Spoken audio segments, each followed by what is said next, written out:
साथियों, अक्सर शिकायत रहती है किसानों की कि जिन जिन ने एप्पल की जो लो चिल वैरायटी लगाई है उसके अंदर फूल 3 साल पौधे को हो गए फिर भी फूल गिर रहे हैं और जो फ्रूट बन रहे हैं वो कम बन रहे हैं। उसका सबसे बड़ा कारण है कि उसका रूट स्टॉक। दूसरा कारण है कि उसका खाद मैनेजमेंट ठीक से नहीं करना। तीसरा कारण है कैनोपी मैनेजमेंट नहीं करना, कटिंग प्रूनिंग नहीं आना। तो ये एक मेजर प्रॉब्लम आ सकती है, तो इनको आप ध्यान रखें।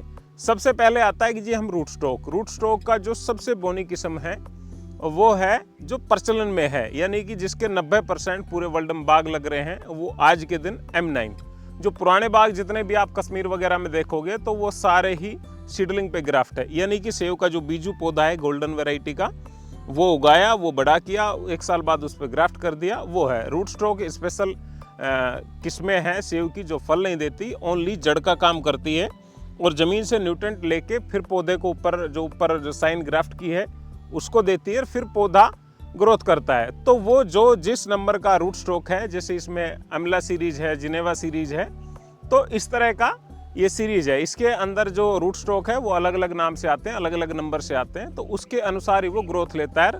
वो ये भी डिसाइड करता है कि कितने साल में ये फ्रूटिंग पे आ जाएगा। M9 साधारणतः 2 से 3 साल में आने लग जाता है और 5 साल में अपने टॉप पे आ जाता है। तो ये एक रूट स्टॉक का गुण है। सीडलिंग है जो अपना टॉप उत्पादन पे 8 से 10 साल में आता है, तब तक वो बड़ा वृक्ष का रूप ले लेता है और फिर उसमें अच्छे से सेव आने लगता है। रूट स्टॉक में क्या है कि आपको अगर M9 लगाना है तो आपको ट्रेलिंग सिस्टम यानी कि सपोर्ट भी देना पड़ सकता है, क्योंकि उसमें वजन ज़्यादा आएगा और जड़ें उसमें ऊपर रहती है, तो उसमें वो गिरने की संभावना रहती है। दूसरा, उसमें ड्रिप भी चाहिए, क्योंकि उसको पानी थोड़ा जल्दी जल्दी चाहिए नॉर्मल वे में। इसके बाद आता है M7 ठीक है, इसमें ज़्यादा सपोर्ट की ज़रूरत नहीं है, लेकिन फ्रूटिंग सीडलिंग से पहले आता है, तो ये भी आप ध्यान रखें। उसके बाद जो 2 नंबर है कि आपका जो खाद का मैनेजमेंट है, अगर आपका दिसंबर जनवरी के लगभग आपने अच्छे से खाद दिया है, इसके अंदर जो भी इसको चाहिए न्यूट्रेंट पूरा आपने किया है, तो उसके बाद उसमें अच्छे से फ्रूट आएगा। तीसरा नंबर है कि जी आपने जो इसकी कटिंग प्रूनिंग की है, आपने अगर अच्छे से की है तभी इसमें बीमे बनेंगे और फिर वो फल में कन्वर्ट होंगे। अन्यथा नई ब्रांचें आपने छोड़ दी तो उसमें फूल आएगा और वो गिर जाएगा। तो आप कटिंग प्रूनिंग अगर आपको नहीं आती तो आप किसी अच्छे एक्सपर्ट व्यक्ति से सीखिए।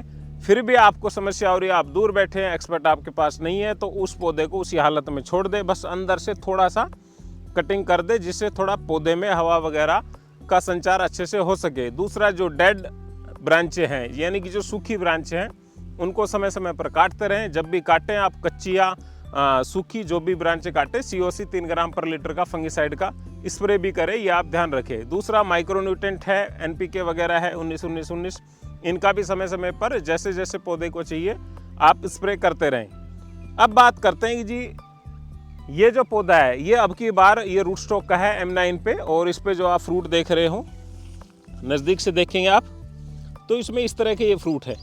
अभी हम जो नेक्स्ट वीडियो में बताएंगे कि इसमें हम कैसे कैसे थिनिंग करेंगे, तो वो सारा कुछ हमें अब आने वाली वीडियो में बताएंगे।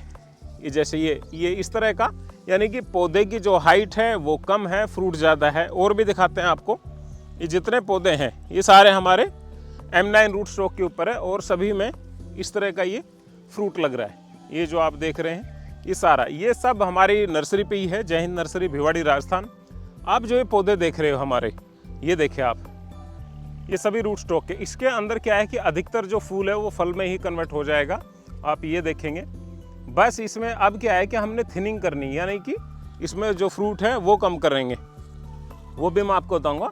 फिलहाल हम आपको रूट स्टॉक और सीडलिंग के पौधे जो ग्राफ्ट है उसके अंदर अंतर बता रहे हैं। इसकी हाइट कम है, लेकिन जिन भी ब्रांचों पे देखोगे उन सभी पे ही ये फ्रूट लगे हुए हैं। अब आपको हम दिखाते हैं सीडलिंग के हम 3 साल के पौधे भी दिखाएंगे और 2 साल के भी। आइए, ये सीडलिंग के पौधे हैं, हमने नज़दीक लगा रखे हैं, कटिंग प्रूनिंग करके छोटे रख रखे हैं, और इन पे भी फ्रूटिंग अब कुछ सेट होने लगी है। जो आप ये देख रहे हैं, ये देखें, ये सेट होने लगी। लेकिन जितना उस पे रूट स्टॉक पे फ्रूट था, इसमें अधिकतर ब्रांचें तो खाली हैं जिस पे फ्रूट नहीं है। ये सीडलिंग के हैं, डोरसेट गोल्डन वैरायटी। और आप आगे देखेंगे तो हर पौधे पे कोई 10 फ्रूट है, किसी पे 5 है, तो यानी कि धीरे धीरे अब इस पे बनना स्टार्ट हो रहे हैं। जैसे आप ये ब्रांच देखें, सबसे ज़्यादा ये है कि फूल आया और ये फल में कन्वर्ट नहीं हुआ। तो इसका मतलब हमें इसको टाइम देना होगा। जैसे जैसे इसकी ब्रांच मजबूत होगी, इसमें बीमे अच्छे से बनेंगे, खाद मैनेजमेंट ठीक से होगा। अब आपको 2 साल के पौधे भी दिखाते हैं। साथियों, हमने इसकी जो कटिंग है वो अलग तरीके से की थी। हमारे पास हिमाचल के कुछ एप्पल ग्रोवर आए हुए थे, तो उन्होंने कहा कि आप कुछ पौधों को इस तरह आप कटिंग करके रखें, तो नेक्स्ट ईयर फिर इसका हम रिजल्ट भी देखेंगे। अब ये आप देख रहे हो, इसके अंदर काफ़ी ऊपर से नीचे तक फूल ही फूल थे, लेकिन जब फल की बात करें तो इसमें हमें कोई नहीं दिखाई दे रहा है। तो इसी तरह इन पे ये 2 साल के सीडलिंग के पौधे हैं। अगर आगे हम चलते हैं, ये सभी इसमें सारे फूल आए थे, लेकिन फल में कन्वर्ट नहीं हो पाए क्योंकि सीडलिंग को टाइम लगता है। कुछ कुछ पौधे पर कई बार होता है कि 1 साल में फ्रूट आ जाता है। ये देखें, एक बना है वो भी टॉप पे। अगर यही पौधा रूट स्टॉक होता तो नीचे से ऊपर तक इसमें काफ़ी लगा होता है। ये देखें। दूसरा, काफ़ी लोग क्या करते हैं कि दीवार के पास में लगा देते हैं, पोट के अंदर लगा देते हैं, और फिर उसमें अच्छे से खाद नहीं मिल पाता, पूरी सूर्य की रोशनी नहीं मिल पाती, बड़े पेड़ के पास लगा दिया तो उसका भी बहुत प्रभाव पड़ता है। ये भी आप ध्यान रखें, क्योंकि अक्सर लोग सोचते हैं कि सेव का पौधा लगाया और तुरंत उसमें फ्रूट आ गया। ऐसा नहीं हो पाता। कुछ कुछ पौधे में तो आने लग जाता है, कुछ में नहीं आता। जैसे अभी पूरे पेड़ पे फूल ही फूल थे, फल नहीं बना। एक ब्रांच पे ये गुच्छे में फल बन गए।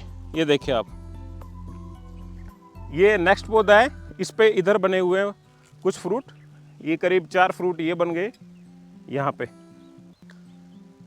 तो पौधे की उम्र, खाद क्या दिया है, कटिंग, प्रूनिंग, काफ़ी चीज़ ये मायने रखती है। तो आप इन चीज़ों का ध्यान रखें। अगर यही पौधा आड़ू का होता, यानी कि पीच, उसके अंदर अगर उचित वैरायटी आपने लगाई आपके क्लाइमेट के अनुसार, तो 2 साल के अंदर बहुत अच्छा फ्रूट आने लग जाता है। और कई बार 1 साल के अंदर भी 2-4 फ्रूट आ जाते हैं। तो अलग अलग किस्में डिपेंड करती है। लेकिन अगर यही पौधा नाशपाती का होता 2 साल का, तो नाशपाती में ना के बराबर कोई चांस है कि उसमें आ जाए। नाशपाती में कम से कम 4 साल मानो ही मानो, इससे कम का आप उम्मीद ना करें। आशा करता हूँ आपको ये हमारा वीडियो इसके ऊपर समझ में आया होगा। ये वीडियो काफ़ी एक्सपर्ट से सलाह लेकर फिर मैंने बनाया है, और इसमें भी हमारा भी काफ़ी ट्रायल और अनुभव चल रहा है। वो सब चीज़ों को ध्यान में रख के बनाया है। आप जुड़े रहें। वीडियो देखने के लिए धन्यवाद। जय हिंद।